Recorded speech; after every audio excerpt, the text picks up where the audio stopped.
le Seigneur vous bénisse. Amen.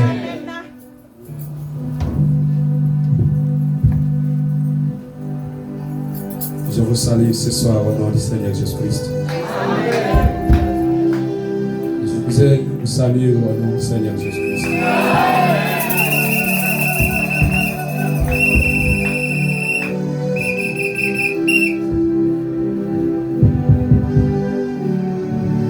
Béni soit le nom du Seigneur.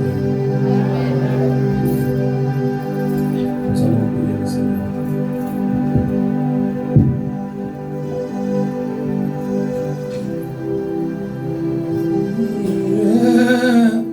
Éclaire-moi, Seigneur, éclaire-moi, laisse la lumière du phare m'éclairer. Oh, éclaire-moi, Seigneur, éclaire-moi, laisse la lumière du phare. Éclaire-moi, Seigneur, éclaire-moi, laisse la lumière.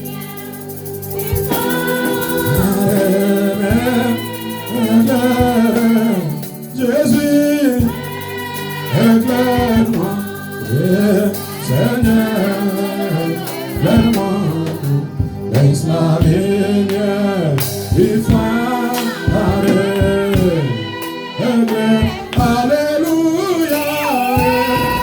Éclaire-moi, Seigneur, éclaire-moi. Laisse la lumière du phare. Éclaire, chantons, éclaire-moi, oh Seigneur.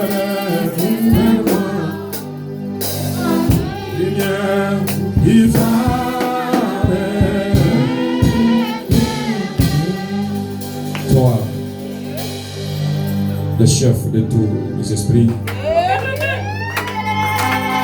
toi, le grand tel de la Elohim,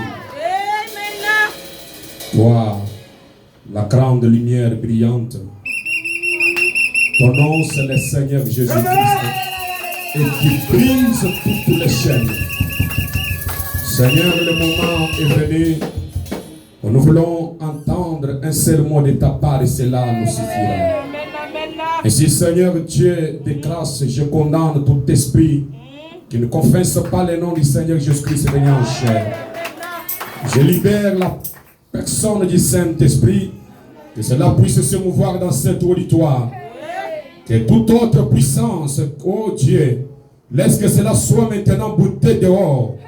J'aimerais que seul le Saint-Esprit puisse avoir la prééminence et le contrôle de ses services.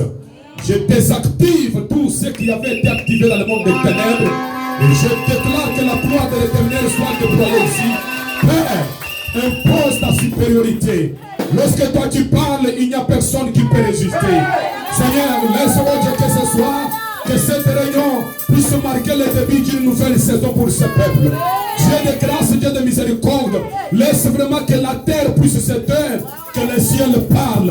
Laisse que ta grande présence puisse obéir à cet endroit. Je condamne tout esprit de froideur, l'indifférence, tout ce qui émane du monde des ténèbres.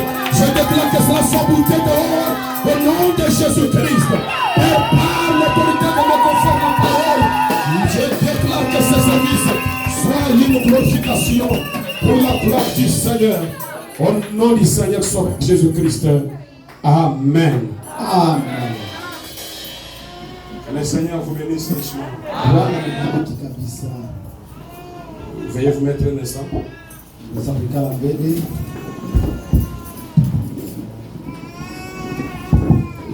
Ok, voilà.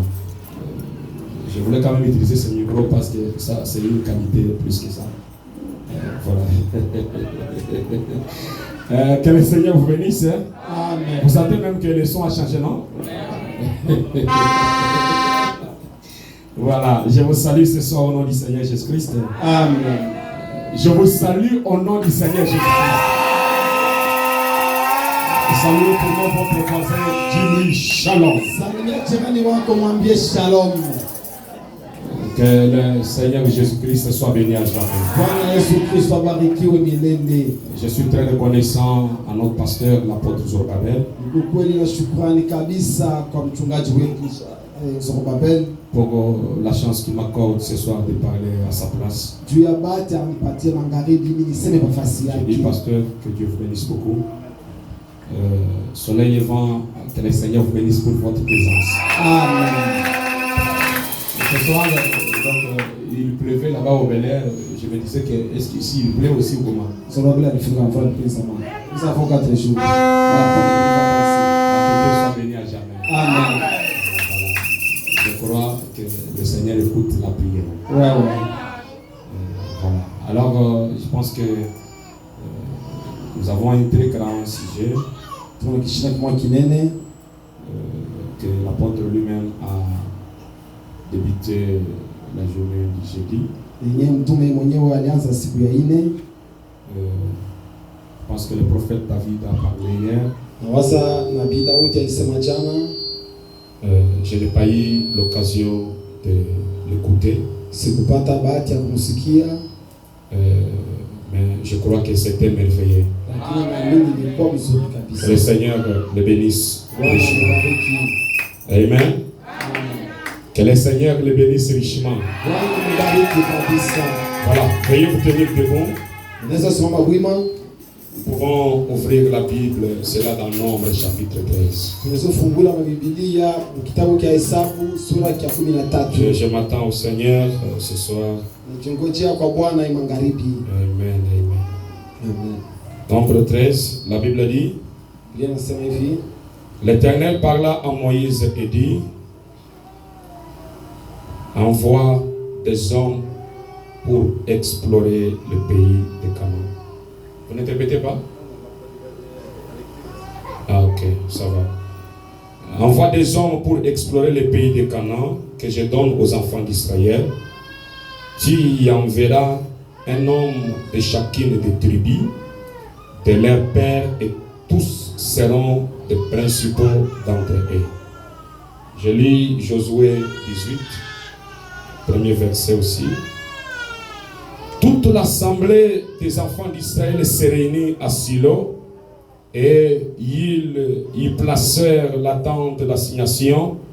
Le pays était soumis devant eux. Vous êtes en train d'abîmer les sons. Je suis très sensible au mouvement des sons. C'était déjà bon. Voilà. Il restait 7 tribus des enfants d'Israël qui n'avaient pas encore reçu leur héritage. Je pense que vous suivez la lecture de la parole. Amen. Je relis. Toute l'assemblée des enfants d'Israël se réunit à Silo, et ils y placèrent la tente d'assignation. Le pays était soumis devant eux. Il restait 7 tribus des enfants d'Israël qui n'avaient pas encore reçu leur héritage. Josué dit aux enfants d'Israël: jusqu'à quand négligerez-vous de prendre possession du pays que l'Éternel, le Dieu de vos pères, vous a donné? Amen. Amen. Seigneur, oint ta parole au nom de Jésus-Christ. Amen. Amen. Veuillez vous mettre.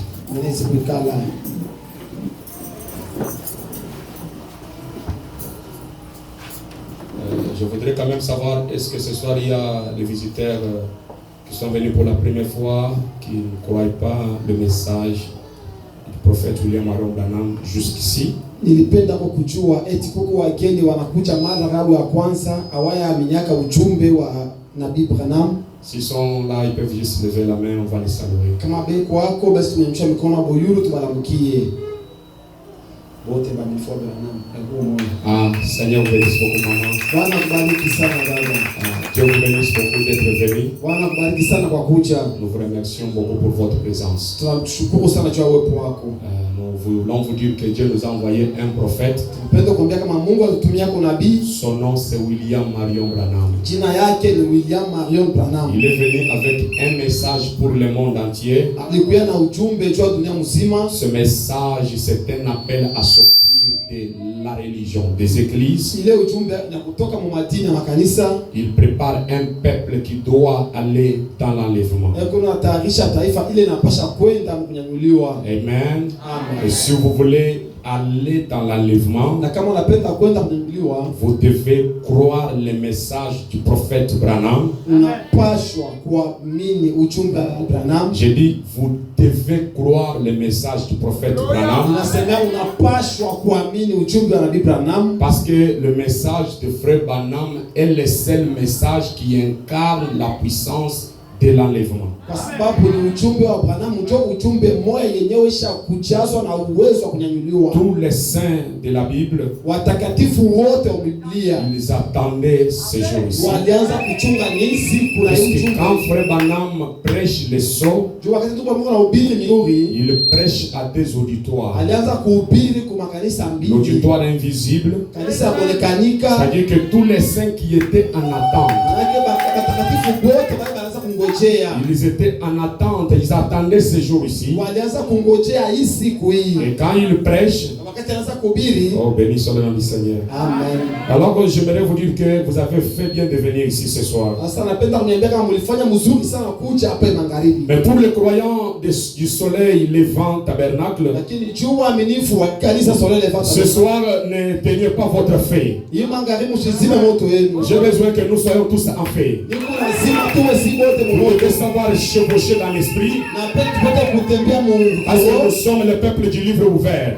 Tuko taifa ya kitabu wazi. Nous sommes le temps. Est-ce que vous êtes avec moi? Amen. Nous sommes dans la dispensation où les fils et filles de Dieu Tuko wakati sont en train d'œuvrer dans l'inspiration. Beko natumika msukumo. Amen. Alors j'aimerais que ce soir nous prêchions ensemble avec vous. Sasa napenda magharibi tubiri pamoja na pamoja. Parce que nous devons entrer dans les pays Tunapasha kuingia muinchi et y sortir avec les évidences. na kutoka ama na mahakikisho. Est-ce que vous le croyez? Amen. Béni soit- Amen, amen, amen. Amen. Béni soit le nom du Seigneur. Amen. Parce que le pays existe réellement Juu inchi kwa kweli kunaishi. et nous sommes environnés déjà par des grands témoins. Na kisha zungulukiwa na washuhuda Un grand wanene. nombre de témoins qui sont déjà entrés dans le pays Hesabu munene ya bashuhuda et qui basi. sont sortis avec les évidences du pays. Kisho. Alors nous ne sommes pas en train de présumer sur le pays. Sasa tuwazie hapana juu ya inchi. Nous sommes certains du pays. Tuko hakikisho na inchi. Est-ce que vous êtes aussi certains du pays? Amen. Béni soit le nom du Seigneur. Amen. Alors je crois que l'apôtre avait fait une bonne base le premier jour de réunion. Naamini mtume alifanya siku ya kwanza mkusanyiko. Il a montré que lorsque vous entrez dans ce pays, Anasema kama ukienda mule nchi il y a changement du système. kuko mabadiliko Et madaftari. c'est exacte vérité. Na ni kweli kabisa. Parce que quand vous entrez dans le pays, Kama ukiingia mu nchi il y a changement de système. kuko mabadiliko ya Mais desturi. vous devez d'abord ôter l'ancien système Sasa unapasha mbele kutusha desturi ya pour zamani. recevoir le nouveau système. Est-ce que vous le croyez? Est-ce que mnaamini? Parce qu'en ce jour ici, Sio mu siku hii. parce que frère Branham commence à prêcher réellement son message. Wakati tuko pamoja alianza kuhubiri ujumbe yake ya Je kweli. ne parle pas des années d'évangélisation. Sema ile miaka ya mainjili. Je parle des années où il proclame son message. Sasa mu miaka ile anaanza kuhubiri Il ujumbe y a wake. eu les années de préparation. Kulikuwa miaka ya matayarisho. Amen. Amen. Mais c'est sur base des années de préparation Ni juu ya ile miaka ya matengenezo. que les tabernacles se sont basés. Ndio muone maskani Ce shekalia. n'est pas ça le message de frère Branham. Lakini aina ile ujumbe wa Dieu Branham. ne nous avait pas promis un évangéliste. Mungu ashikutulaka mwinjilisti. Frère Branham ne peut pas être au même moment évangéliste et le prophète. Ndio unasikia kuwa mwinjilisti na Il a nabii. juste joué le rôle d'un évangéliste. Alifanya tu ni kazi ya Et mwinjilisti. après, il est passé à son message. Na kisha kapita sasa kwa ujumbe Parce wake. qu'il a passé beaucoup de temps dans l'évangélisation. Alipita muda mrefu Les mwinjilisti. gens ont pensé que c'était ça son message. Wale watu waliwazia kama ndio ujumbe wake. Parce que l'évangélisation, Jua injili. c'était presque la même chose que ce qu'on prêche dans les dénominations. Iko tu pamoja bila na garaka mkuhubiri. Dieu ne peut pas envoyer un prophète Na Mungu achoshe kutuma pour qu'il nabii. vienne et répéter Billy Graham. Jua kuya kunisema hadithi moja moja ya Billy Graham. Amen. Écoutez, nous avons un message. Usikitukula ujumbe moja. Quand je commence à parler du message, Musuleo ujumbe. je crois que c'est... Uwezo wa juu kabisa. Amen. Cela absorbe les petites puissances. Iko na meza tumawazo tena turofu. Cela absorbe les petites lumières. Iko na meza tumanuru Le tena turofu. message est la grande lumière. Ujumbe ni nuru mkubwa. C'est le grand soleil de la justice. Ujumbe kwa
frère. Topa anasema haina tena ndugu yenu. Amen. Napenda msikia kuna mzuri. Amen. Allez explorer le pays. Allez explorer le pays. Mwende mkachunguze nchi. Amen. Amen. Le terme explorer, ile msemo mwende mkachunguze, sa définition sur le plan spirituel, maana yake mkiroho, ça veut dire sonder. msemo kuchunguza. Ça veut dire encore étudier en profondeur. Ndio kwenda kufunda kwa upana. Ça veut dire encore aller au-delà de la surface. Kwenda ngambo pili ya fasi. Non, non. Quand on dit explorer le terrain comme ici, Basi mwende mkachunguze ile fasi vile on hapa. va juste regarder le pavement. Akamuta mpaka hapa Il faut bure. regarder en bas du pavement, il y a quoi? Mtachunguza na chini kutafutisha muko nini? Aller au-delà de ce que nous voyons. Ni kuenda ngambo pili ndio tunaona. Nous devons sonder. Tunapaswa kujaribu. Nous devons étudier profondément. Tunapaswa kufunda mbele muupana. Est-ce que vous êtes avec moi? Eti pamoja Et nani? c'est dans les profondeurs où l'épouse est en train de se trouver. Nani muupana ndio maana mnapatikana bibi harusi. L'épouse du Seigneur n'est pas superficielle. Bibi harusi wa Bwana sina juu hapa. L'épouse vit dans les eaux profondes. Bibi harusi anaishi mu maji ya upana. Maintenant regardez. Sasa angalieni. Lorsque Moïse a envoyé les 12 espions Wakati Musa alituma wale wapelelezi 12 pour explorer le pays, kwa kwenda kuchunguza mji, regardez ce qui se passe. sasa hayo ilipitikana. Il y a eu deux groupes de gens. Kulikuwa kundi mbili ya watu. Le premier groupe, Kundi ya kwanza un groupe populaire ni kundi ya mingi. des 10 espions. Wapelelezi kundi. Quand ils sont entrés dans le pays, Wakati waliingia mji, ils ont vu les géants. waliona kweli majambazi. Je ne sais pas si vous êtes avec moi. Quand les 10 espions sont allés dans le pays, Wakati pale kundi waliingia mji, là ils ont vu les géants. wapo waliona majambazi. Mais il y a eu deux autres groupes. Kulikuwa kundi wengine wawili. Le groupe de Josué et Caleb. Kundi ya Yoshua na Kalebu. Quand ils sont entrés dans le pays, Wakati waliingia mji, ils n'ont pas tenu compte des géants. akaangalia mambo pale banane. Que les géants sont là ou pas, Wale majambazi bao wao le pays nous appartient. lakini nchi ni yetu. Je dis bien que les géants sont là ou pas, Nasema kuwa majambazi hao le hapana. pays nous appartient. Lakini nchi ni yetu. Je ne regarde pas aux géants ce soir. Mimi siangalie kwa majambazi Je ne regarde pas celui qui ne joue pas mal ce soir. Je ne regarde pas celui qui est crédit ce soir. Je ne regarde pas celui qui est différent ce soir. Ce soir, je regarde la promesse. Le pays m'appartient. Ce que Dieu a dit, je vais l'accomplir. La guérison m'appartient. La bénédiction m'appartient. La perfection m'appartient. L'adoption m'appartient. Je ne regarde pas ce que l'homme voit. Je ne regarde pas les géants. Je ne regarde pas la douleur. Je ne regarde pas les problèmes. Je ne regarde pas la maladie. Je regarde la promesse. Qu'est-ce que Jésus a dit? Qu'est-ce que Dieu a dit? C'est ce que je regarde ce soir. J'aimerais dire ce soir qu'il y a les incrédules ou qu'il n'y ait pas des incrédules. Je regarde la promesse. La promesse m'appartient. Le pays nous appartient. Nous allons explorer le pays. Nous allons creuser le pays. Nous allons explorer le pays. Nous allons bénéficier le fruit du pays. Je ne peux pas croire le message pour juste avoir la morale. Je ne peux pas croire le message juste pour dire qu'elle ne boit pas l'alcool. Habille-toi décemment. Il y a plus que ça. Et nous voulons aller dans plus que ça. Ne regardez pas les instruments, je te dis que ne regardez pas les géants. Le diable est agité pour rien. Nous allons entrer dans notre dimension et il sortira avec quelque chose. Il y a quelqu'un qui est venu ce soir s'attendant à tuer. Il va sortir certainement avec un nouveau témoignage, avec une nouvelle expérience. Parce que je crois que sur cette parole, et la parole de Dieu, Dieu va confirmer la parole. C'est la parole qui a tout créé. La parole est plus forte que les démons. La parole est plus forte que Satan. Elle est plus forte que la maladie. C'est sur la parole que je me tiens. Et je sais s'il passe la parole, nous allons posséder le pays. Pourquoi? Dieu l'a promis. Amen. J'ai besoin de prêcher le message. Maintenant, cela dépendra vraiment de votre attitude.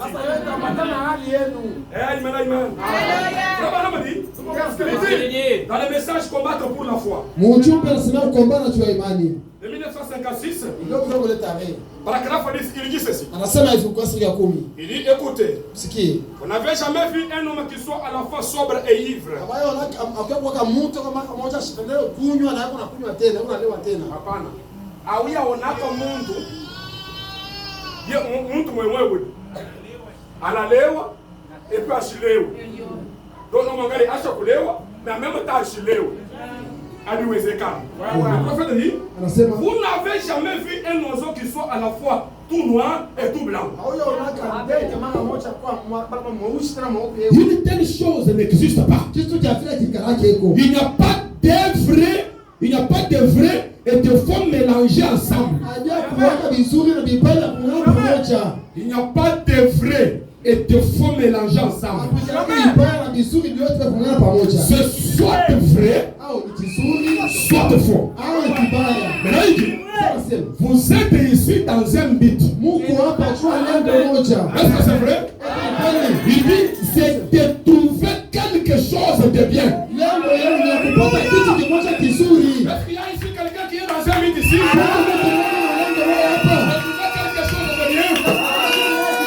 Écoutez l'oracle de Dieu. Le prophète dit, et je prie que Dieu accorde à chacun de vous quelque chose de très bien que vous n'oublierez jamais.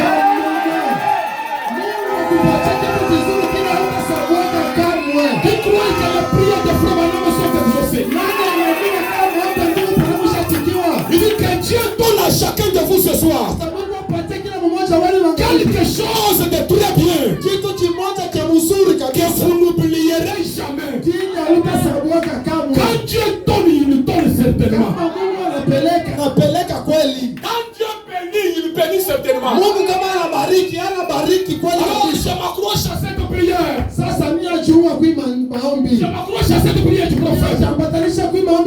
Que Dieu donne à chacun de vous quelque chose de très bien que vous n'oublierez jamais. Toute cette année 2026, Dieu va vous donner quelque chose ce soir que vous n'oublierez jamais.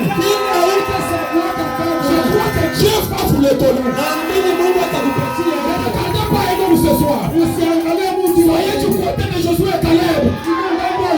Tu dis que dans le pays, il y a du miel, il y a du lait dedans. Pas de géants. N'ayez pas un langage négatif. Parlez positivement. Dans le message, il y a du bonheur. Dans le message, il y a des mariages. Dans le message, il y a la prospérité. Dans le message, il y a des personnes. Dans le message, il y a des voyages. Je ne vais pas parler des géants qui sont là. Parce que certainement il va te voir les géants. Mais moi je suis du côté de Caleb et Josué. Quand moi je regarde, je vois qu'elle est bien. Et j'aimerais dire ce soir, au soleil levant tabernacle, il y a du miel et du lait.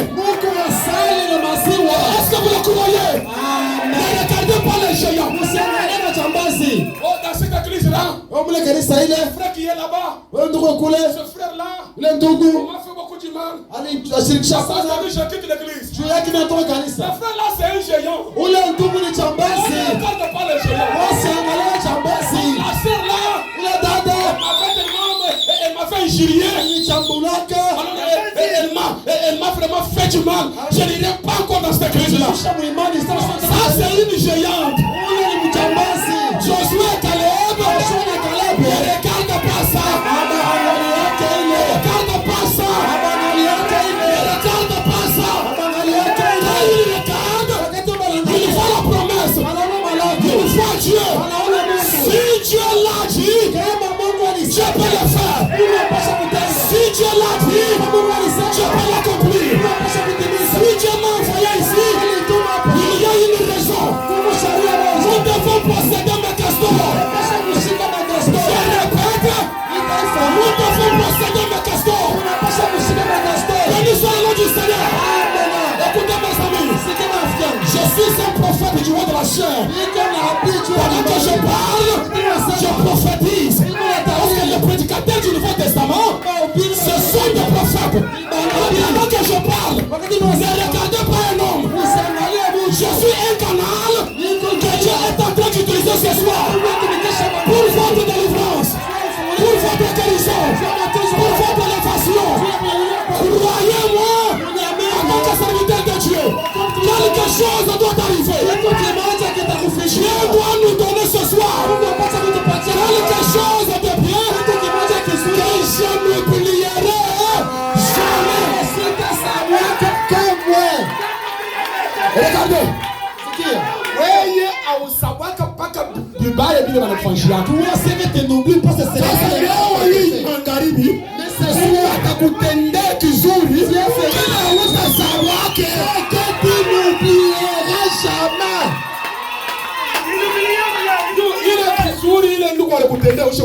Les biens que certains fait, tu as déjà oublié. Les biens que la certains fait, tu as déjà oublié. Les biens que les pasteurs fait, mais c'est jour.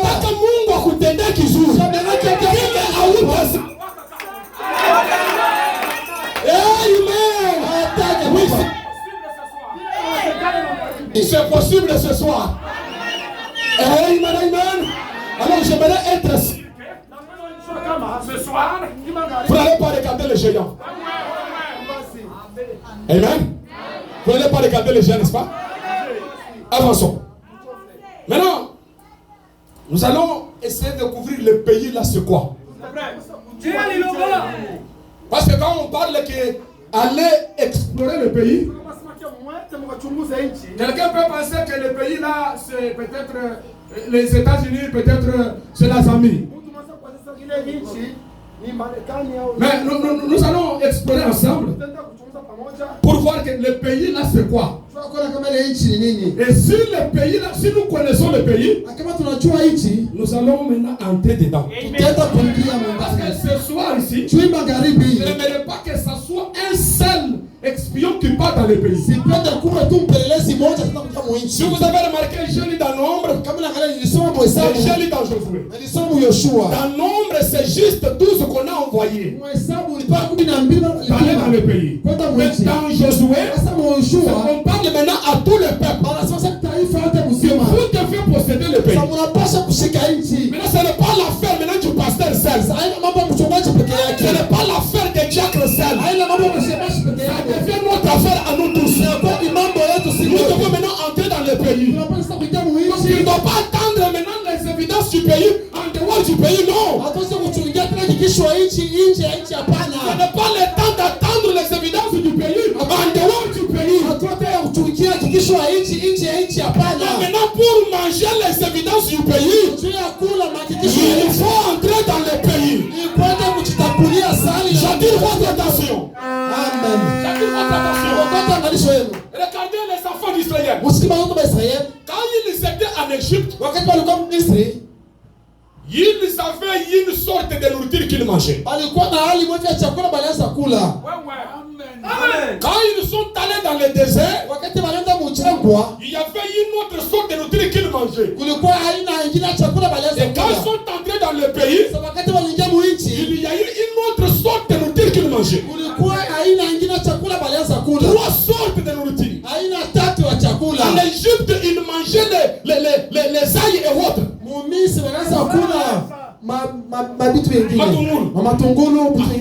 Et dans le désert, ils mangeaient la manne. Écoutez, le message des anges, le message de l'église. Maintenant, dans le pays, ils mangent le blé du pays. Trois sortes de messages, trois sortes de prédications. Et ce que j'aimerais attirer votre attention, tout cela est sur les bandes aujourd'hui.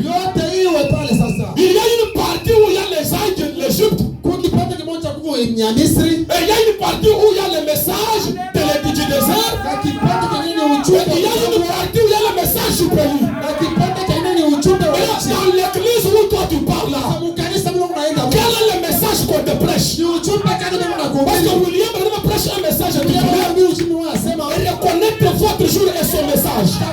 Vous devez reconnaître votre jour. Quel est le message du jour? Et j'aimerais vous dire ce soir, notre jour n'est pas le 7e jour. Notre jour c'est le 8e jour. 8e jour qu'il y a le message de l'épouse, qu'il y a l'âge de l'épouse. Et c'est là il y a un message de l'épouse. Maintenant qu'est-ce qui se passe? Les tabernacles sont restés avec le message du désert. Ils mangent la manne. Mais la manne n'est pas pourrie. Mais nous avons le pays. Là où il y a le blé du pays. Le problème c'est quoi? Nos frères pasteurs sont dans le pays. Ils ont compris que le pays c'est le 7 sol.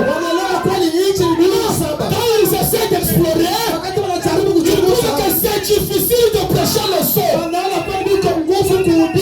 Alors ils disent que le pays existe, mais il y a les géants. C'est difficile de prêcher le nouveau système. Alors qu'est-ce qu'il faut faire? Ils sont revenus à la manne. Le message des sages de l'église. Attaquez. Parce que nous voulons prêcher le message du royaume. Vous allez voir qu'il y a totalement une différence entre le message du royaume et le message de l'église. Écoutez, il ne peut pas vivre le royaume avec le système des églises. Dans le royaume, on ne prêche pas l'ordre de l'église.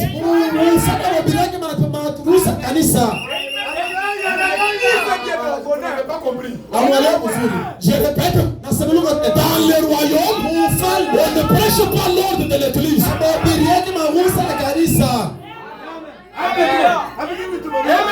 Amen. Parce que l'ordre de l'église, cela fait partie des organisations de l'église. Amen. Alléluia. Alléluia. Je sens comme si tu es fatigué. Il n'y a pas un autre répète. Bon, entre en symphonie. Amen. Tu ne peux pas entrer dans le pays avec l'ancien système. Ouais. Quand Jésus est venu, il est venu avec le nouveau système. Son système était différent du système des pharisiens. Il y a eu une différence entre les croyants de Jésus et les croyants de Jean-Baptiste. Et regardez, un jour, les croyants de Jean-Baptiste sont venus voir Jésus pour dire que nous et les pharisiens, nous gênons. Mais tes disciples à toi, ils ne gênent pas. Il y a une différence. Jésus dit, comment les amis de l'époux, comment peuvent-ils gêner alors que l'époux est là? C'était un nouveau système. Je ne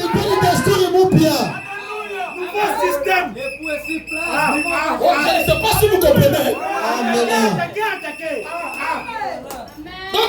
Quand on prêche le nouveau système, vous allez voir qu'il y a beaucoup de choses qui vont tomber. Amen, ça c'est vrai. Regardez, les disciples des gens sont venus pour voir Jésus. Ils avaient les écritures à l'appui. Nous nous gênons. Mais les disciples ne gênent pas. Oui, c'est vrai. Il y a la différence. C'est un nouveau système. Maintenant, toi qui es disciple de qui? De Jean-Baptiste ou de Jésus? Parce qu'aujourd'hui, bon, je lis les citations. Amen.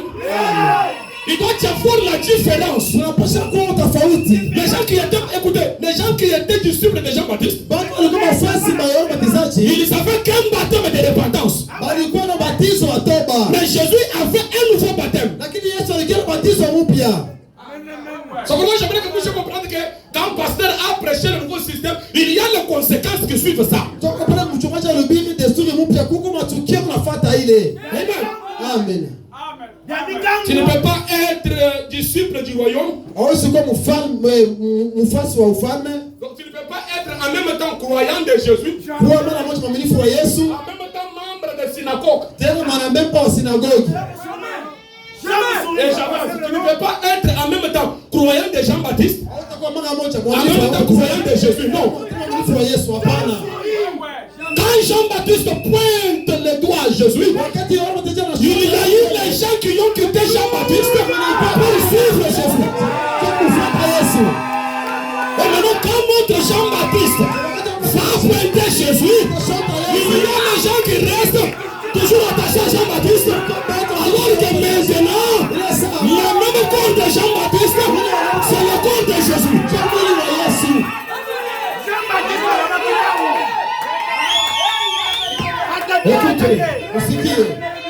Écoutez. Parce que le nouveau système apporte, écoutez, le nouveau système apporte de nouvelles pratiques. Amen. Les gens qui croyaient en Jésus, ils ne pouvaient pas continuer d'apporter la bête à la tente d'assignation.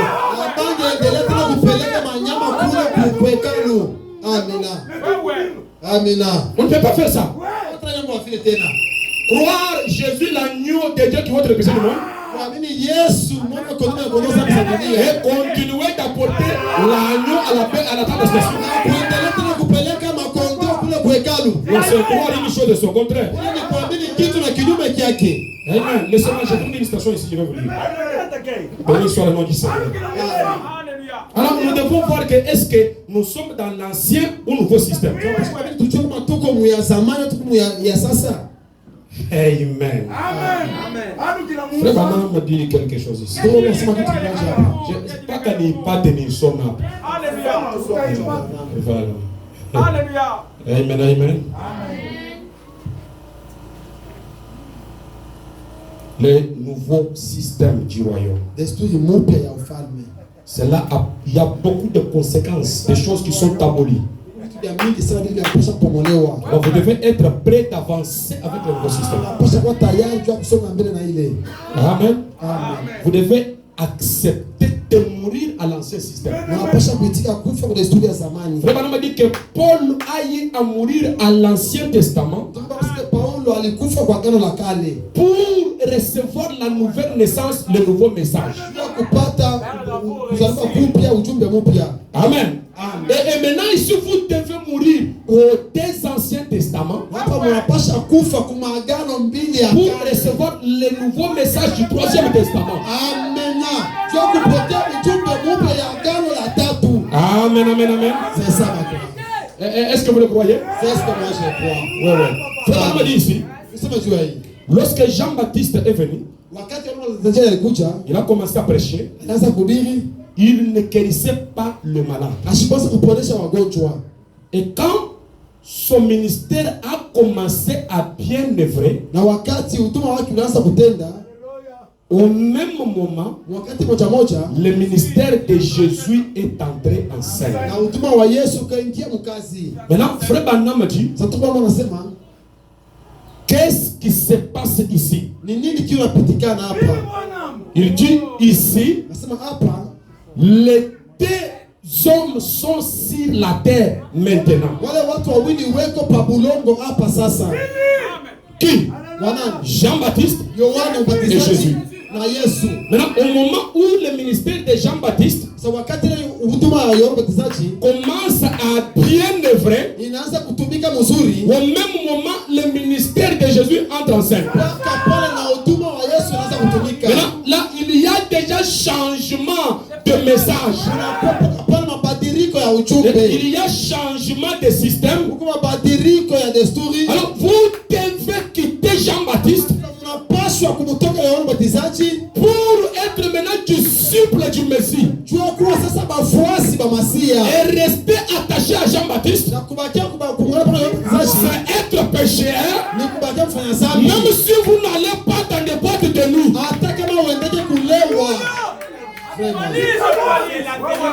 Je ne sais pas si vous comprenez. Les gens que Jésus a taxés de pécheurs, ils étaient irréprochables quant à la loi. C'était le docteur de la loi. Quand Jésus les a taxés de pécheurs, ce n'est pas que ces gens-là se prostituaient. Mais pourquoi il les a taxés de pécheurs? Parce qu'ils n'ont pas reçu le nouveau système. Ils n'ont pas reconnu le message et les jours. Cela fait qu'ils sont des pécheurs, quoique sanctifiés. J'aimerais un peu vous poser une question. Qu'est-ce qui fait que lorsque quelqu'un croit le message, même s'il était déjà baptisé dans l'église pentecôtiste au nom de Jésus-Christ, quand il croit le message, on le baptise maintenant au nom de Jésus-Christ. Pourquoi? Parce que le message, c'est ça Jésus. Ce qu'il croyait avant là, il croyait l'ombre de Jésus.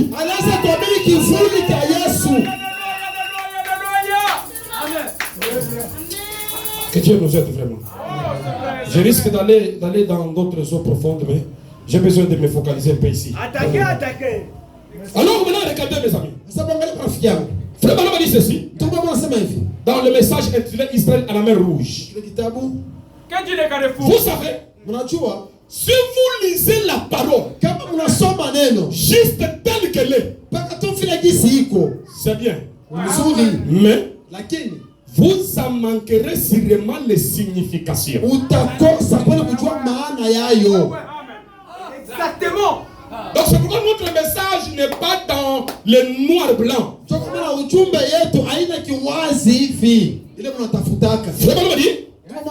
Il dit, la parole est écrite entre les lignes.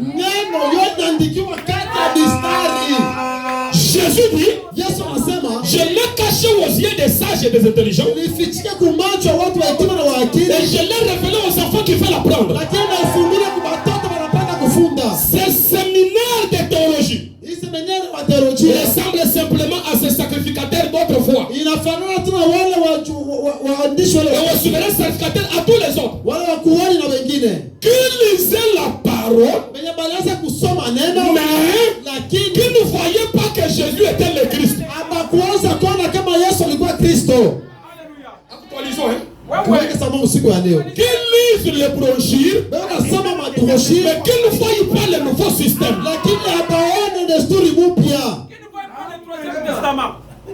Alléluia.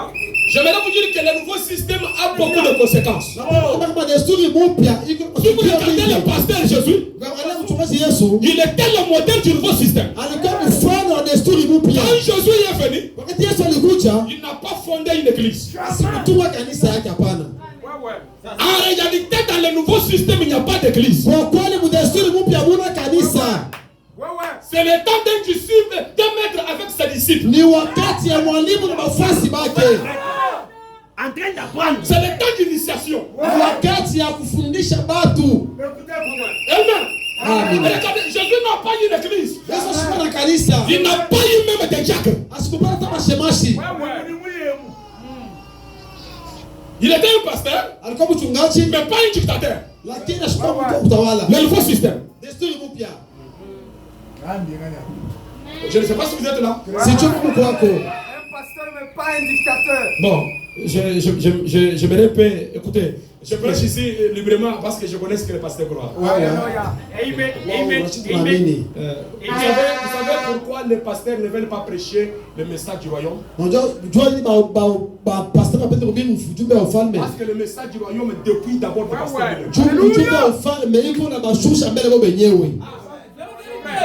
Parce que Jésus, quand il est venu, il appelait ses croyants mes amis.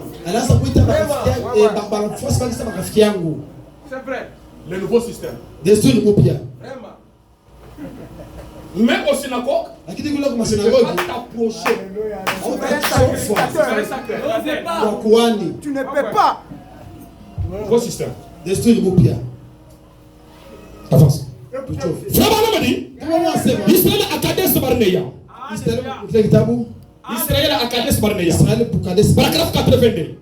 Maintenant, à Kadesh Barnea, là il dit, maintenant vous allez-y explorer le pays.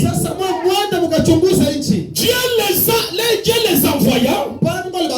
Moïse ne l'avait jamais fait. C'est Dieu qui les envoie là-bas. L'ordre d'aller explorer le pays, c'est l'ordre de Dieu. C'est Dieu qui dit envoyez-les au pays pour qu'ils aient exploré le pays. Allez là-bas pour reconnaître le terrain et revenez nous dire si c'est un bon ou mauvais pays. Si nous pouvons les prendre ou bien ceci. Maintenant écoutez, dans confirmation et évidence. Oh my. Il n'y a pas. Pasteur David, venez m'aider. Massoudi. Ah, tu es fatigué. Ta femme est au monde. Félicitations. Prophète, Dieu bénisse. Ou bien avoir mis le message au royaume. Voilà, alors écoutez. Fais-moi ceci. Eh bien, il était souvenu de sa promesse. Et si il leur dit qu'il y avait un pays, il pouvait élever les enfants. C'était un bon pays. Alors écoutez, j'attire votre attention sur cette note. Lorsqu'ils sont allés dans le pays, ils ont trouvé que c'est un bon pays. Dans ce pays, il y a du lait qui coule. Et il y a du miel. Alors écoutez cette note. Frère Branham dit, rien ne manquait dans le pays. Dans le pays où je t'appelle ce soir, c'est un pays où rien ne manque. Quand on dit rien, ça veut dire rien. Donc lorsqu'un enfant d'Israël entre dans le pays, s'il a besoin de manger l'avocat, même s'il n'avait pas d'avocature, sauf qu'il a d'avocat, que l'avocat lâche l'humain pour qu'il mange. Pourquoi? Rien ne manque dans le pays. Salut ton voisin. Dis oui, rien ne manque dans le pays. Rien ne manque dans le pays. Tout est dans le pays. Tout est dans le pays. Rien ne manque dans le pays. La guérison est dedans. La bénédiction est dedans. L'adoption est dedans. L'élévation est dedans. Rien ne manque. Si vous le croyez ce soir, peu importe votre besoin, je vous appelle dans le pays. La constellation de sept anges. Là où tu es, sa personne vient dans ce monde. Il rien ne manque. Tout est possible. Dans le pays. Pendant du pays. Ma soeur, qui a besoin du mariage, dans le pays, rien ne manque. Vous avez besoin du capital, dans le pays, rien ne manque. Je dois ce soir, dans le pays, il y a toutes choses. Il y a toutes choses. Amen. Un frère pendant me dit rien, c'est rien.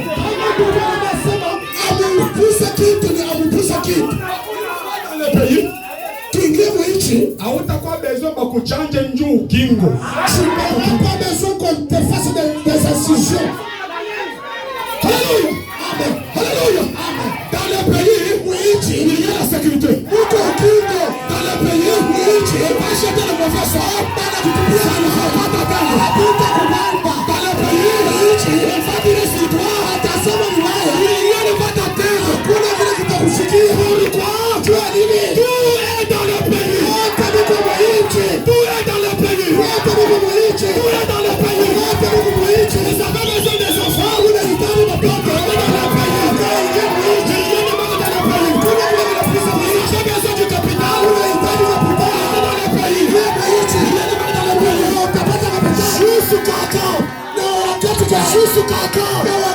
Juste quand.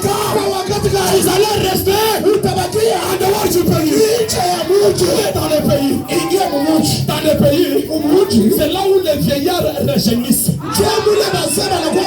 Écoutez, je vais le faire maintenant. On me dit ceci. Le message, écoutez-le. Est-ce que vous êtes prêts pour l'écouter? Écoutez-le. Lorsque la colonne de feu, la nuée de gloire, autant de transfiguration, Jésus est devenu un écouteur. Et lorsque la même nuée de gloire, la montagne du soleil couchant, le nom devient un écouteur. Lorsque la même nuée de gloire descend au soleil de Vataberie, la flamme devient un écouteur. Lorsque la même colonne de feu descend dans les croyants, les croyants deviennent. Écoutez, kama unapokelea hii mambo, lorsque tu reçois ça, hata mjamaa yako ataanza kukushikia wewe. Ataanza kukushikia wewe. Ataanza kushikia kasongo. Kama kasongo anasema ufuate kile anasema.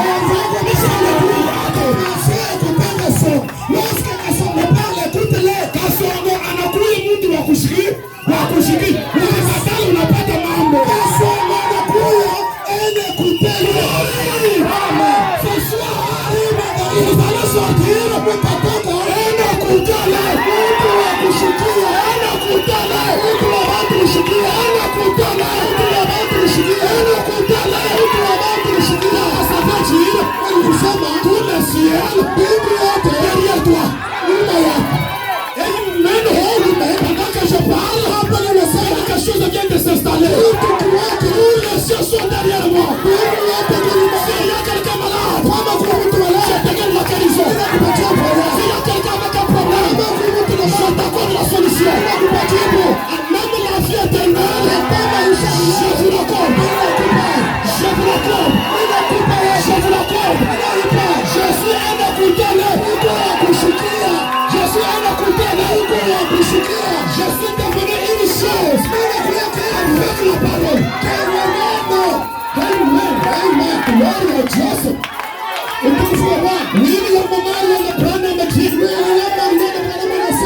La Pentecôte est restée dans le désert. La Pentecôte est restée dans le désert. Dans le désert, il y a la manne. Dans le pays, il y a du blé. Écoutez, dans le désert, il y a les yeux du Seigneur. Dans le pays, il y a je vous le donne.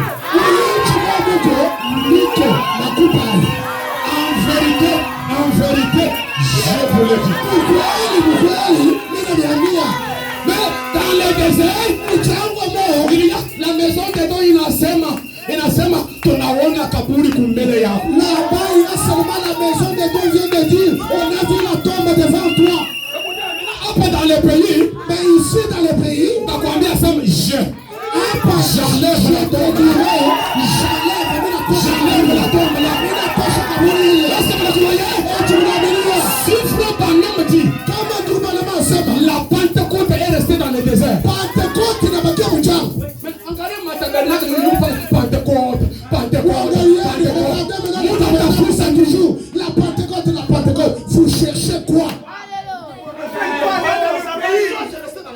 Écoutez mes amis. Un frère du nom de Jacques Moore. Il organise les réunions à la commémoration de la Pentecôte. Il s'appelle Life Tabernacle. Il invite frère Branham. Viens nous prêcher dans la réunion de commémoration de la Pentecôte. Frère Branham vient. Il prêche un message intitulé L'union invisible.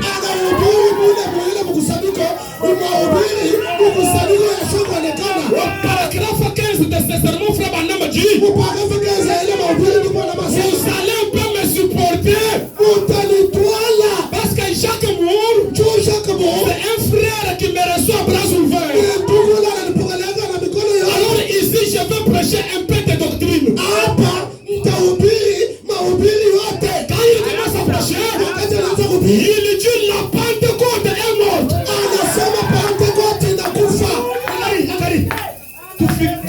Tufikiri mbele kidogo.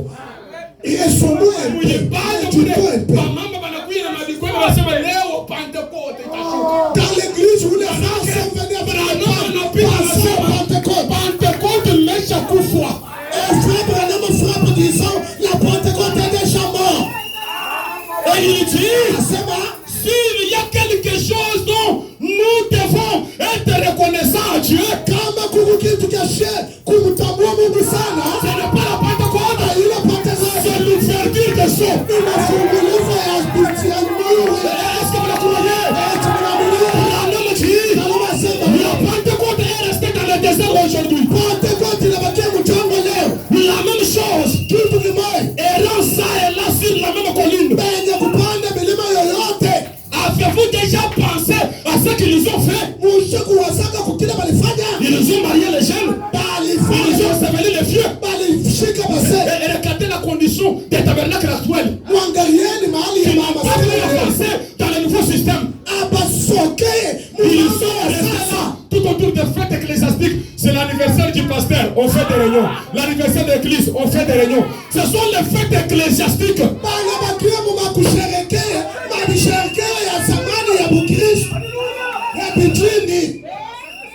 Et la Sainte Seine de décembre. Je vous dis ces choses pour que vous soyez sauvés. Vous êtes restés en train d'observer les choses mortes. Et vous vous appelez l'épouse du Seigneur. L'épouse du Seigneur est appelée à sortir de l'église. Je précise des tabernacles.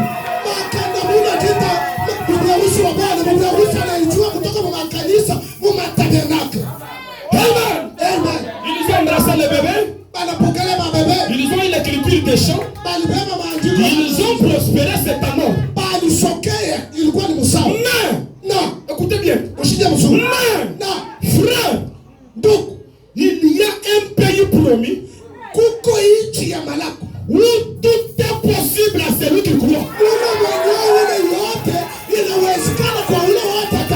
y a un pays promis où tout est possible à celui qui croit. Pas au prophète, pas au pasteur, à celui qui croit. Tout est possible. Écoutez mes amis, j'aime que vous puissiez bien comprendre ça. Tout n'est pas possible en dehors du pays. C'est dans le pays où tout est possible. Si il y a des problèmes qui n'ont pas de solution, c'est parce que tu es en dehors du pays.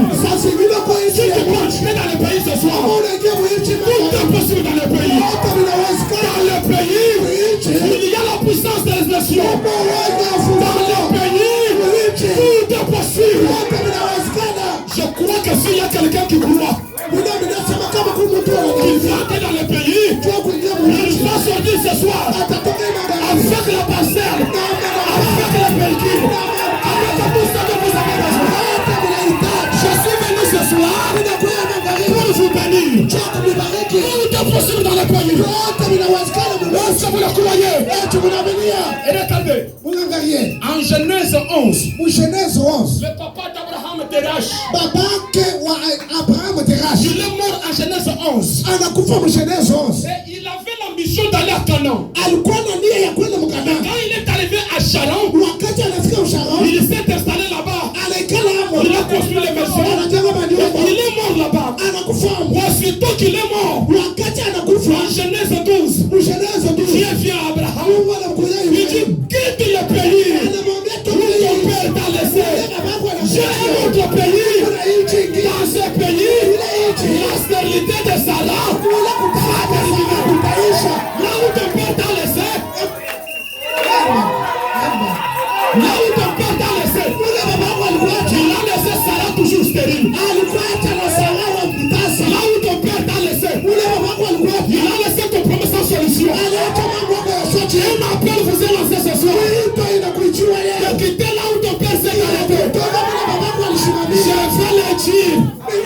Je vais le dire. Tout tapis ta baba yeto. Nous allons le dépasser. Là où ton père s'est arrêté, ne t'arrête pas là-bas. Là où ta mère s'est arrêtée, ne t'arrête pas là-bas. Je me réjouis. Là où nos pères pentecôtistes se sont arrêtés, ne nous arrêtons pas là-bas.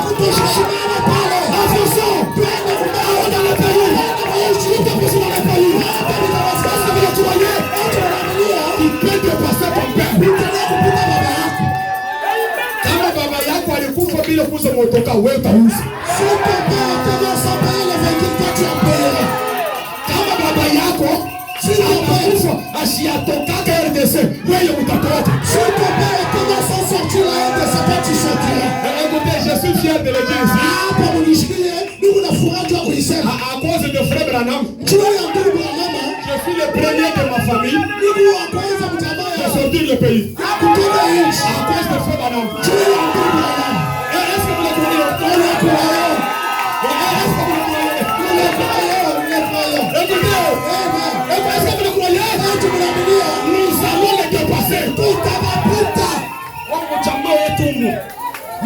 Usaka motoka. Personne ne payera le véhicule dans notre famille. Toi qui es un homme, non? La parole dit qu'est-ce que tu parles comme ça quand même?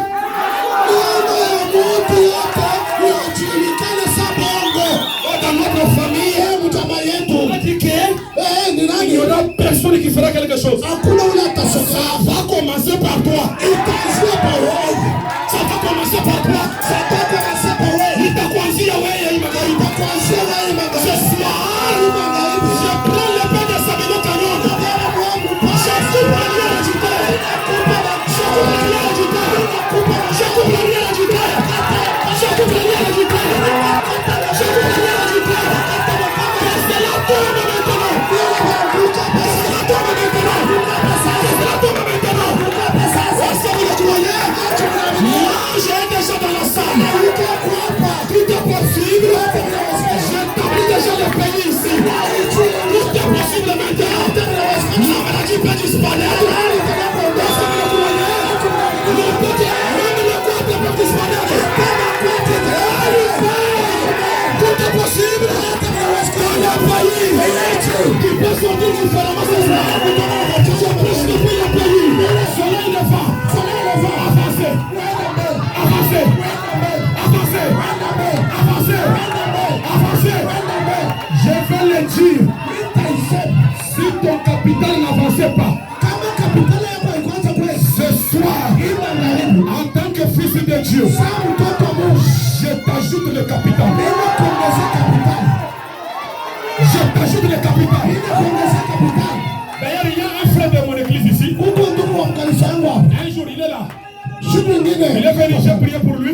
Quand il est retourné chez lui, Dieu a fait un miracle. Il a trouvé une somme d'argent dans sa mallette. Alors qu'il a besoin de capital. Il m'a dit, pasteur, j'ai fait tous les calculs. J'ai vérifié, je n'ai la dette de personne. Mais quand je regarde, je vois une somme d'argent dans ma mallette.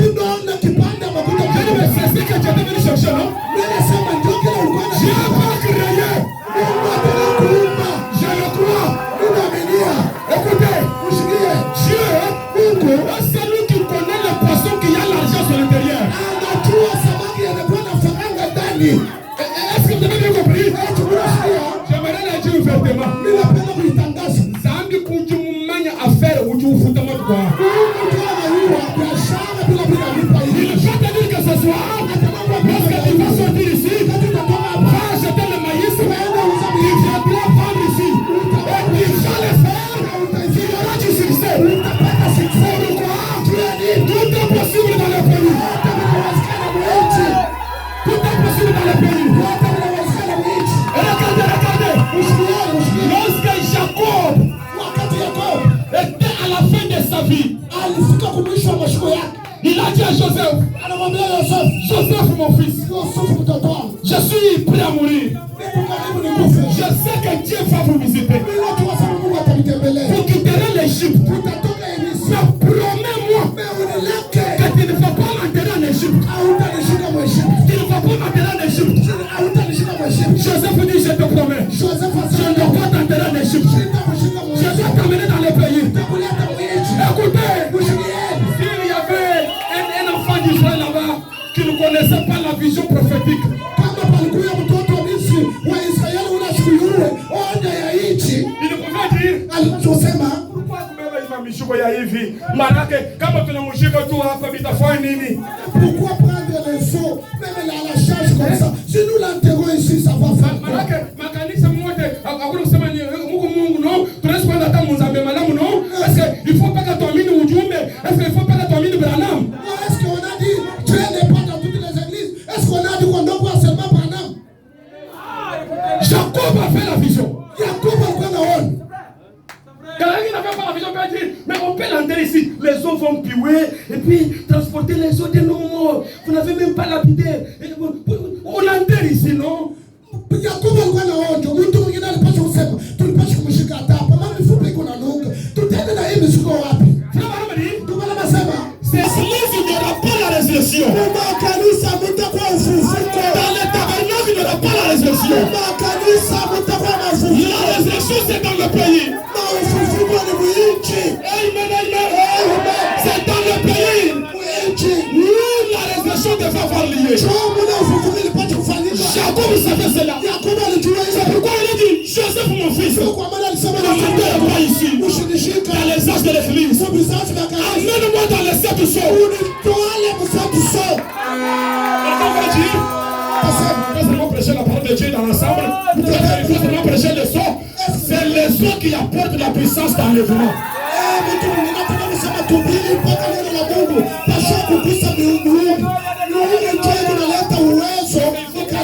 Est-ce qu'il faut pas kuhubiri mangurume? Est-ce que ça demande qu'on peut seulement l'étonner? Est-ce que vous êtes dans la canisse vitu unaenda? Si on peut aller dans toutes les... Pardon? Bayama, angalia.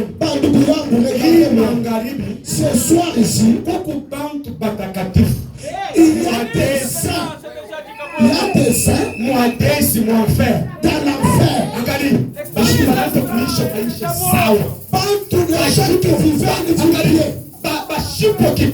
Les gens sans défaut. Ils sont en enfer. Pourquoi? Ils ont refusé le nouveau système. Ils ont refusé de déplacer vers Jésus. Alléluia. Alléluia. C'est la Bible. Si vous lisez la Bible, Quand vous la somme Bible, vous écoutez. les Juifs, tous les alors là, ils étaient des hommes irréprochables. Alors Jacob a dit, ne m'enterre pas ici, Joseph. Ne m'enterre pas dans ton église. Amène-moi dans le pays. Dans la constellation. Amen. Et j'aimerais maintenant arriver. Le pays ce soir, c'est votre âme.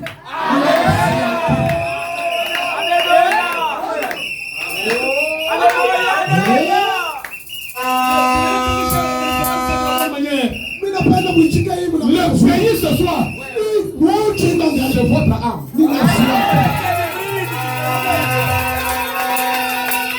Votre âme, c'est une partie de la divinité. Votre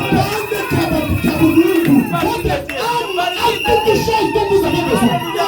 Tout est dans votre âme. Et si vous êtes conscientisé, vous pouvez entrer dans votre âme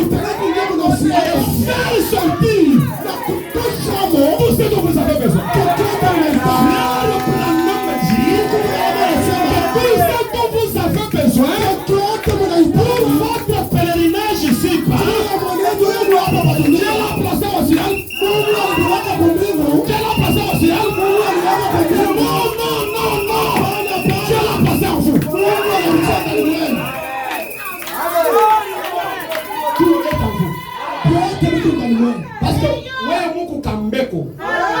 Ndani ya mbeko Mungu mizizi. Ndani ya mbeko Mungu maua.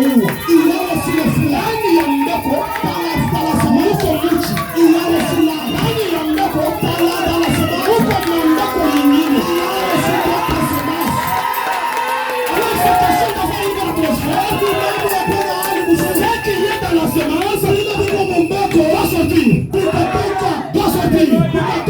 Si la prospérité est dans la semence,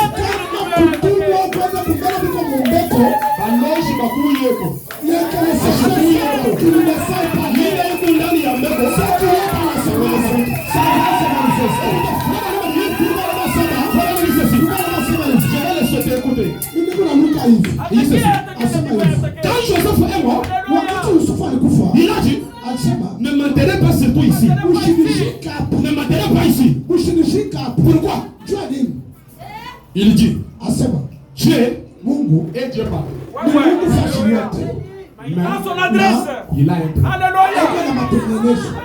Alléluia. Est-ce que mon ami Dieu est Dieu partout.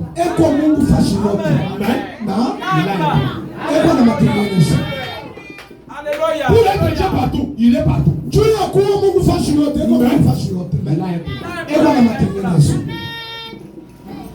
Alors ce qu'il a besoin ce soir, c'est que tu entres dans son plan. Faut que tu entres dans le plan de Dieu. Inapenda uingie matengenezo ya Mungu. Regardez. Il va dire, vous voulez dire que chez catholique il n'y a pas Dieu. Dieu est Dieu partout. Mungu yako Mungu fashi yote. Eko na matengenezo. Alléluia. Mais moi nagalisa yetu banafukusha pepo ya mchafu no. Dans notre église, là, on a fait chasser les démons. Dieu, Mungu yako fashi yote ndio na matengenezo. Amen. Amen. Dieu est Dieu partout. Mungu ni Mungu fashi yote. Mais eko na matengenezo. Est-ce que tu es dans son plan? Tu wewe uko matengenezo yake. En Égypte, c'est un pays, non? Il y a des hommes là-bas, non? Mais le plan de Dieu, c'est que la résurrection aura lié en Canaan.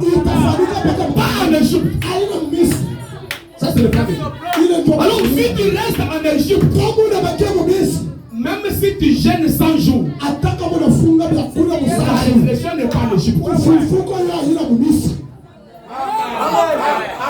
Dieu est Dieu partout. Il a un plan. Son plan c'est le pays. Qui fait l'enlèvement. Dieu a un plan pour l'enlèvement. Il dit les 7 tonnerres d'Apocalypse disent donne la foi, la grâce pour l'enlèvement. Si tu veux être dans l'enlèvement, écoute ça que les tonnerres ont joué.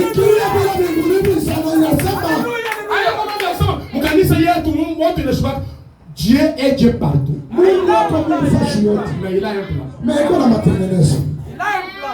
Alors, est-ce que le pasteur là qui te prêche, est-ce qu'il prêche Dieu partout ou il prêche le plan de Dieu? Pasteur wako la nakubiriaka. Anakwambiaka sema Mungu yako fashi yote ubia kama matengenezo ya Mungu. Eko na ubiri Mungu ule kofashi yote au eko na ubiri plan ya Mungu. Il prêche le Dieu qui est partout bien il vous prêche le programme de Dieu. Alléluia. Parce qu'on vient vous prêcher Dieu qui est partout. Parce que maintenant vous mais sans vous montrer le plan de Dieu. Et là vous allez être des vierges folles. C'est-à-dire que sanctifié. Sans plan. Mais vraiment sans plan. Sans l'huile. Dieu est Dieu partout. Mais il a un plan. Le plan pour la première résurrection, c'était dans les pays. Tous les saints qui étaient morts dans la Bible, après leur mort, ils allaient dans les paradis. Dans les paradis, et les sauvés, et les condamnés, ils étaient ensemble. C'était mélangé. C'était une prison. Même le prophète, même Enoch, dans les séjours de mort. Frère Branham qui était dans la puissance de transformation. Il dit même Enoch était dans les séjours des morts.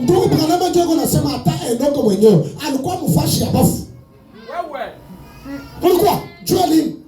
Il n'avait pas été prêché à Enoch le mystère de la nouvelle naissance selon la Chicago. Alors dans leur état, même comment ils étaient sanctifiés, ils ne pouvaient pas aller dans la présence de Dieu. Quand ils sont morts, ils sont dans le paradis. Mais là-bas, ils les attendaient. Le consolateur dont Job avait vu la vision. Le rédempteur. Et quand le rédempteur est venu, c'était Jésus. Il a prêché ce message. Sa mission était d'aller libérer les gens qui étaient en prison. Tous les saints qui étaient là-bas.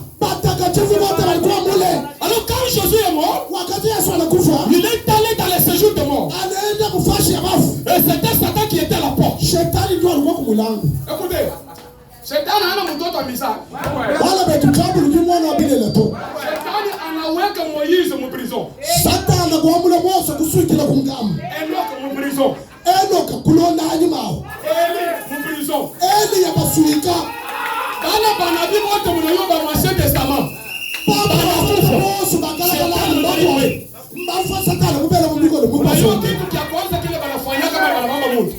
Vous connaissez la première chose qu'on fait quand on arrête quelqu'un? Enlève la ceinture. Oui, quand la ceinture, oui. Toshe bilato. On est sabata, oui. Oui, kale chini. Alaha. Satan anafundisha banabii wote wa Ancien Testament. Les Satan fait ça sur tous les prophètes de l'Ancien Testament. Alors le tour de Jésus est venu. Wakati ya Yesu inafika, Jésus arrive à la porte. Yesu anafika kwa mlango. Il toque. Anakongola. Satan regarde. Satan dit tu es arrivé. J'étais beaucoup cherché. Aujourd'hui j'étais ici.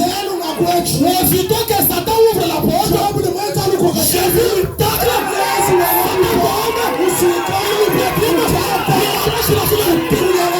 Écoutez, je vais dire quelque chose. Vous qui croyez le message,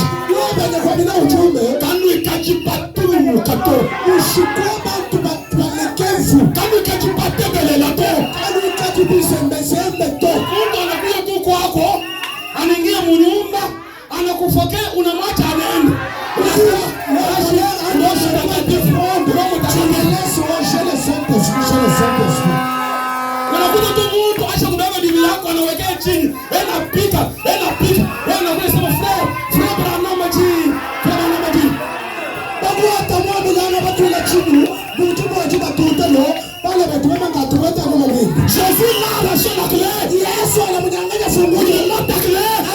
Il l'a piétiné. Et il a libéré tous les saints.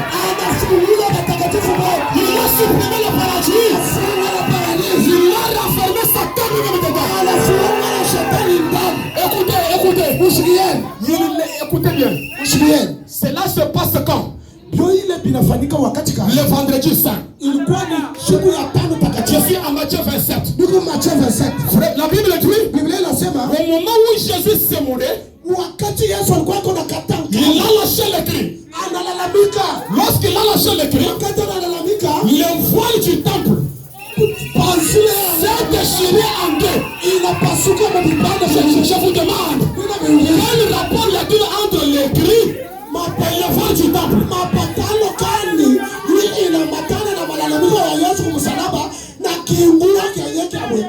Mais ce qui me fait mal, cri à Bwana Yesu inapasula ile rideau. Le cri de Jésus déchire les rideaux. Sacrificateur. Il prend les couteaux, les chindans, les coups. Il faut tuweka voile hapa hii. Nous allons toujours. Bwana Yesu acha anazambarisha ile mambo. Jésus acha kuzambarisha kilio.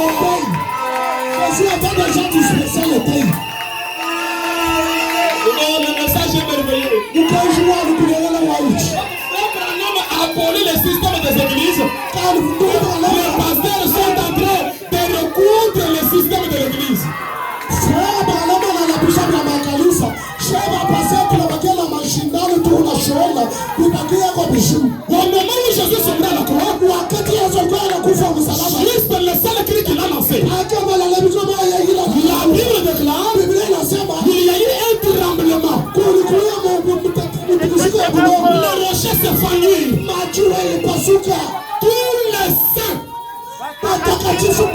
qui était mort de l'Ancien Testament. La Bible déclare il ressuscitait. Quel jour? Vendredi saint. Donc au moment où Jésus se mourait, ceux qui étaient morts et ressuscitent. Maintenant, j'attire votre attention. À côté de Jésus, il y avait un voleur qui avait écrit le message. Maintenant, je pose la question. Au moment où il se mourait, et même les voleurs, tous les ceux qui étaient déjà morts et ressuscités. Maintenant, lui, le voleur, il est en train de mourir. Il entre dans quelle dispensation? Des saints vivants et ressuscités, ou des saints qui étaient endormis et ressuscités.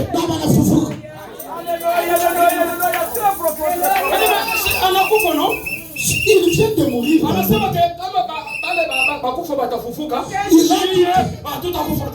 Il a dit que quand c'est là qu'il n'y aura pas la mort, nous n'allons pas mourir. Nous serons enlevés sans passer par la mort. Nous allons. Lui est en train de mourir. Au moment où il meurt, ceux qui étaient déjà morts et ressuscitent. Est-ce que lui doit encore aller en prison de Satan? Est-ce que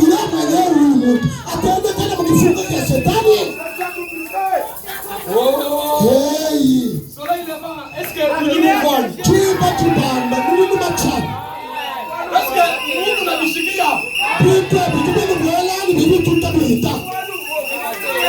J'ai dit quelque chose sans le dire ouvertement.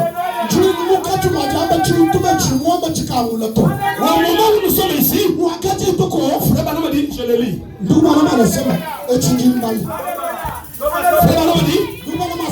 Écoutez, la première fois qu'un tremblement de terre ait jamais secoué le monde entier,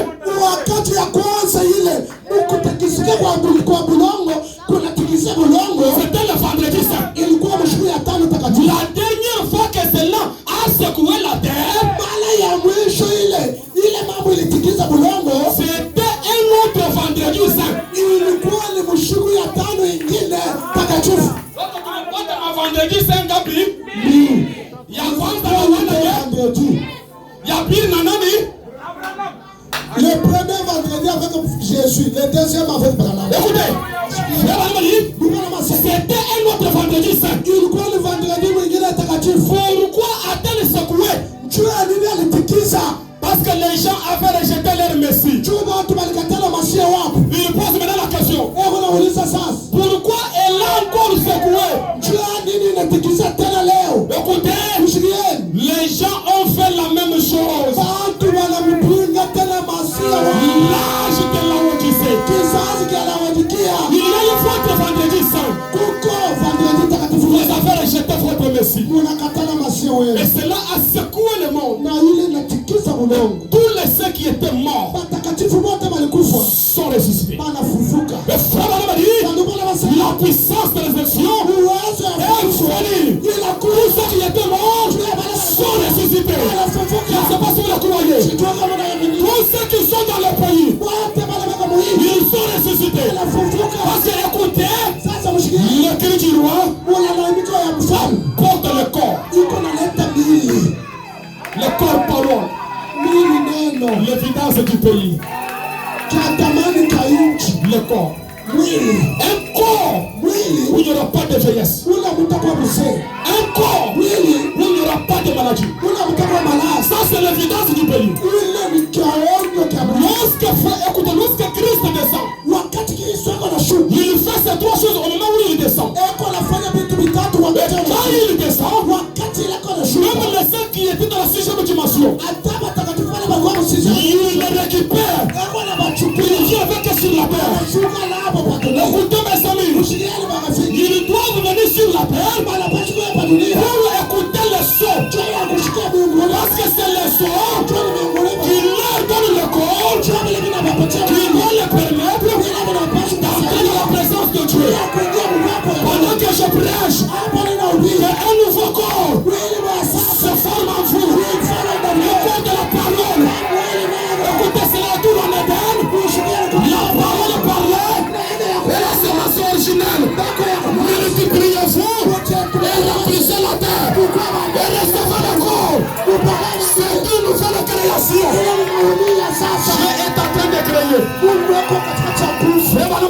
Votre corps théophanique, votre corps glorifié est ici, maintenant même.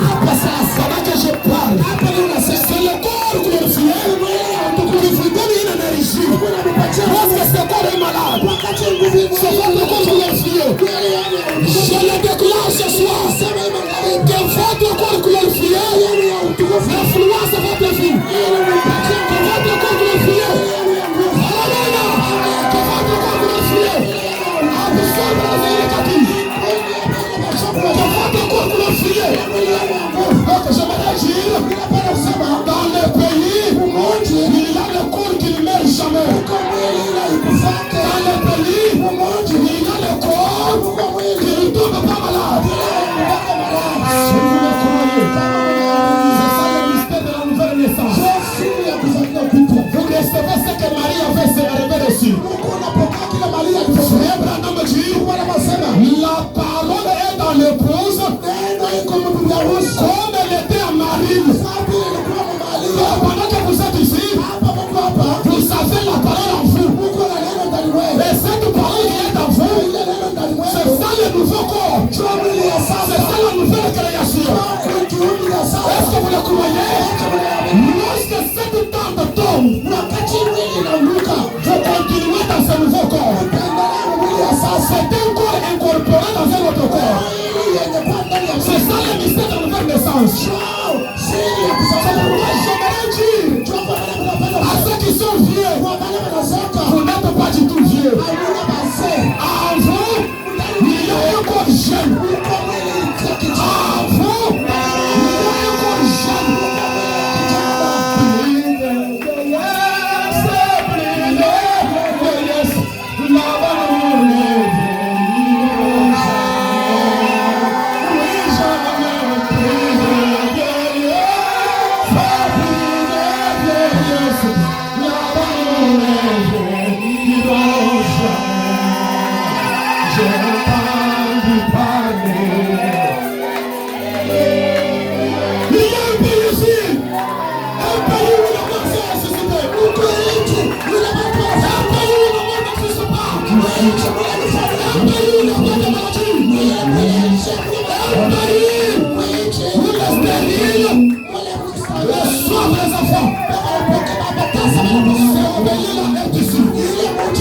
Ce pays-là est ici.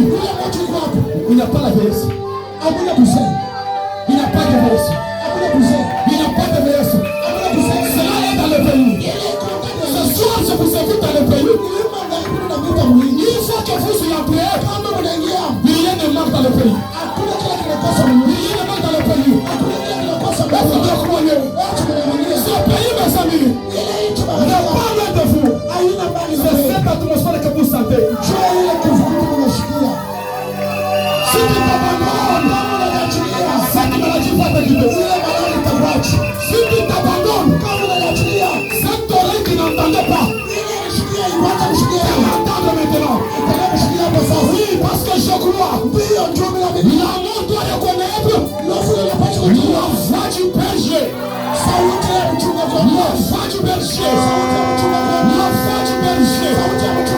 voix du berger. La voix du berger.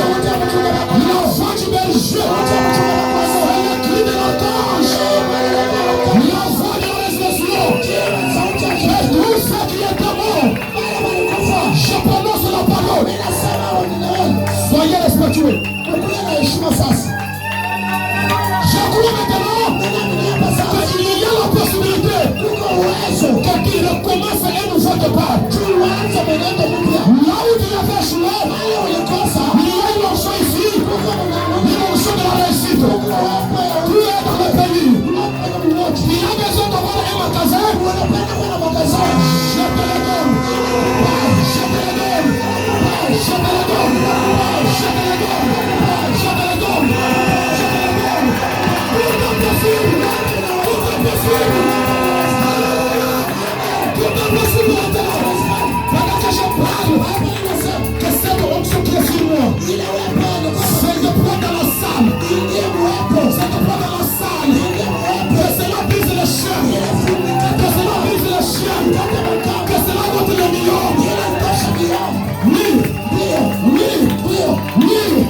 Je vois une ombre noire en train de quitter la salle. C'est pas possible. C'est là une enfant. C'est ta visitation.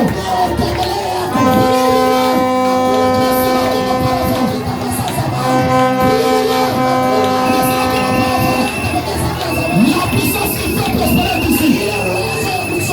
C'est la fait pousser. C'est la fait germer.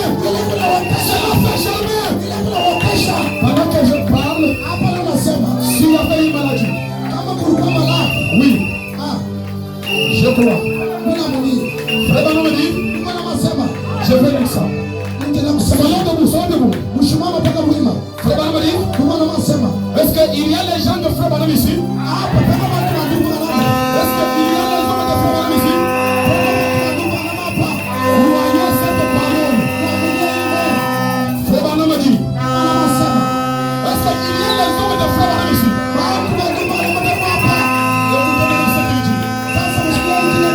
Il dit ceci.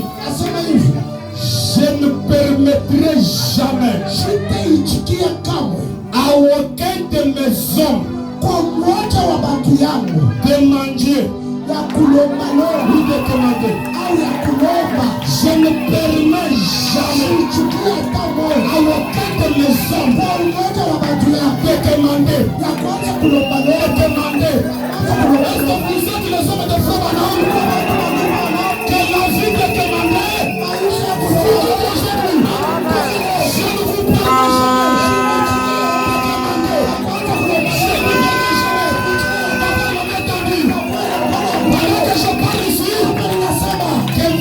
Je ne manque jamais l'argent. Oh merci Seigneur. Que vos poches, je répète vos poches, ne manque jamais l'argent. Vous êtes les hommes de Frère Banam. Vous ne devez jamais manger. Vous ne devez jamais commander. À partir d'aujourd'hui, je ne vous permets jamais de commander. Ne manquez jamais l'argent. Ne manquez jamais l'argent. Ne manquez jamais l'argent. Si le Dieu de Frère Banam est réel ce soir, que l'argent de prospérité, si le défi Joseph, que cela fasse de vous. Pendant que je parle, je le crois.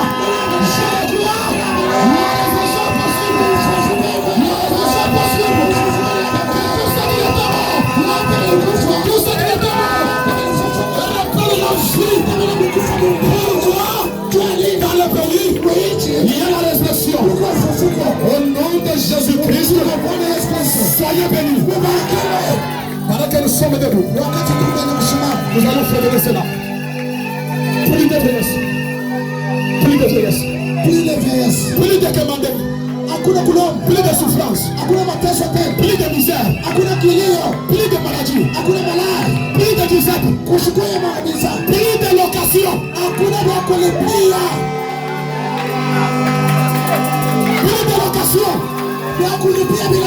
Je vais leur parler. La bénédiction commence à partir du pasteur. Votre pasteur n'est plus locataire. Que l'onction qui est sur lui, ça dépend sur vous. Est-ce que vous le croyez? À partir de ce soir, dans le pays, il n'y a pas de stérile. Il n'y a pas de stérile dans le pays. L'esprit d'avortement, je le chasse. Je le chasse ce soir. Je le chasse ce soir. La douleur, je chasse cela. Je parle en tant que fils de Dieu. Plus de souffrance. Je suis l'homme d'Abraham. Je ne peux pas commander. Alors maintenant je vous demande, nous allons entrer dans la prière. Chacun doit entrer dans le pays. Il dit, je prends la parcelle. Je prends la bonne santé. Parce que c'est là où il y a l'arbre de vie.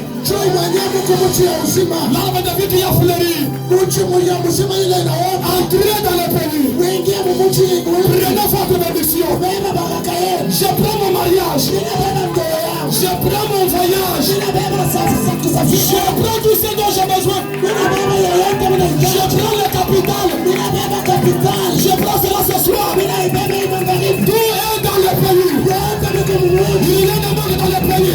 Hakuna kile kinapasa Il y a des manques dans le pays. Hakuna kile kinapasa Il mwingi. y a des manques dans le pays. Hakuna kile kinapasa Est-ce que tu as besoin? Eti unahitaji Tu peux te servir. kutele kubeba.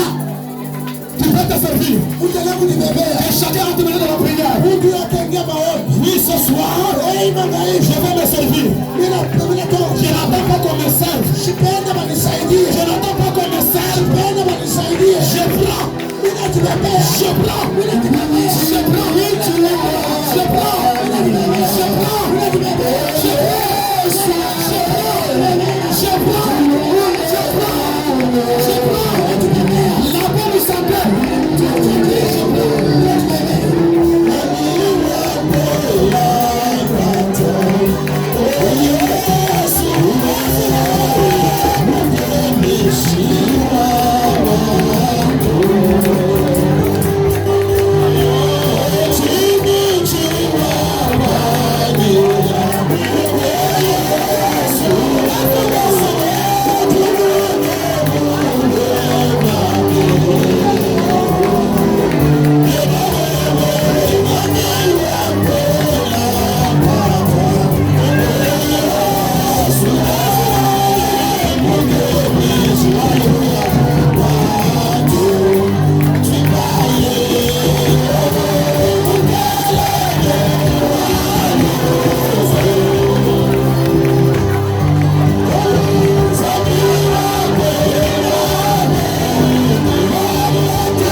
Moi il est hali ya maombi Est-ce qu'on peut jouer croire seulement?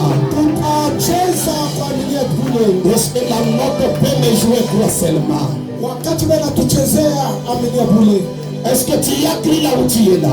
Eti unaaminia kwa pale Est-ce que réellement tu y as cru? eti kweli unaaminia? Oui, je te donne encore une minute de concentration. Niko nakupatia kwa dakika tawa kujikonsentrate. Entre dans le mystère de la concentration. Ingia kwa msingi ya kujikonsentrate. Alléluia. Amen.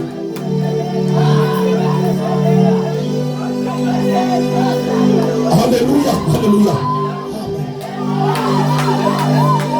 Et là, c'est une tangibilité de ce peuple. Ninashikia wepo ya ule Bwana Yesu Kristo. Haleluya. Haleluya.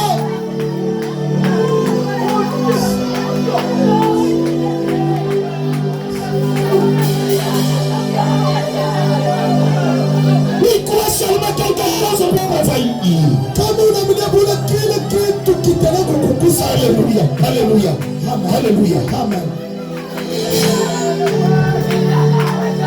Oui, crois seulement. Crois seulement. Aminia bure, aminia bure.